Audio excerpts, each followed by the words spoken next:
Ce podcast est destiné uniquement aux investisseurs et distributeurs professionnels.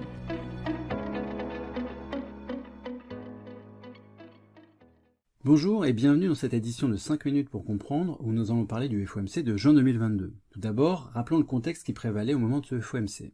Quelques jours avant le comité, les prix à la consommation avaient surpris une nouvelle fois à la hausse. Le CPI pour mai était sorti à plus 8,6% en glissement annuel pour l'inflation totale et à plus 6% pour l'inflation sous-jacente. L'inflation totale se situe en mai à son plus haut niveau depuis 1981.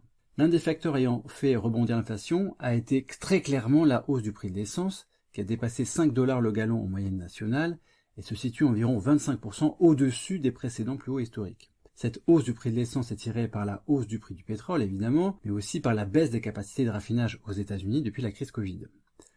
Au moment de la sortie du CPI, l'impact de marché a été très fort, avec une baisse des marchés actions et une forte hausse des taux d'intérêt. Ces mouvements ont été amplifiés 2 jours avant le FOMC par un article du Wall Street Journal qualifié de fuite par de nombreux observateurs, qui affirmait que la Fed remonterait ses taux directeurs de 75 points de base au lieu de la hausse de 50 points de base qui avait été évoquée jusque-là. Le contexte était donc le suivant, une inflation qui revient au plus haut niveau depuis 40 ans et des marchés qui questionnent la forward guidance de la Fed. On pourrait commencer en disant que la fuite dans le Wall Street Journal était bonne, puisque la Fed a remonté sa fourchette cible de Fed Funds de 75 points de base à 1,50-1,75%, soit le niveau pré-Covid. Un élément surprenant a été qu'Esther George, la membre la plus hawkish du FOMC, a voté en faveur d'une hausse de 50 points de base et non pas de 75 points de base, ce qui montre que 2002 est une année décidément spéciale, avec des faucons qui deviennent colombes et inversement. Jérôme Powell a été très transparent sur les raisons de la hausse de 75 points de base plutôt que de 50 points de base. Ce sont vraiment le dernier chiffre d'inflation et la hausse récente des anticipations d'inflation tirées des enquêtes qui ont motivé le changement de plan. Comme le dit Powell, nous ne voyons pas de progrès sur l'inflation et nous voulons voir des progrès. D'ailleurs, comme Christine Lagarde la semaine précédente, Powell a commencé sa conférence de presse en insistant bien sur le fait que l'inflation était la préoccupation numéro 1 devant toute autre chose, en disant « À la Fed, nous comprenons la difficulté que l'inflation élevée est en train de causer, nous sommes très engagés dans le fait de faire baisser l'inflation et nous agissons de façon rapide pour y parvenir ». Pour le prochain FOMC, celui de juillet, Powell a fait comprendre que le choix porterait sur une hausse de taux de 50 ou de 75 points de base, et les DOT, c'est-à-dire les projections de Fed Funds des membres du FOMC, ont été très fortement revues à la hausse, avec une fourchette de Fed Funds vue à 3,25-3,50 fin 2022, ce qui impliquerait encore 175 points de base de hausse des taux directeurs d'ici la fin de l'année. On pourrait par exemple imaginer une hausse de 75 points de base en juillet, puis 50 en septembre, 25 en novembre et 25 en décembre.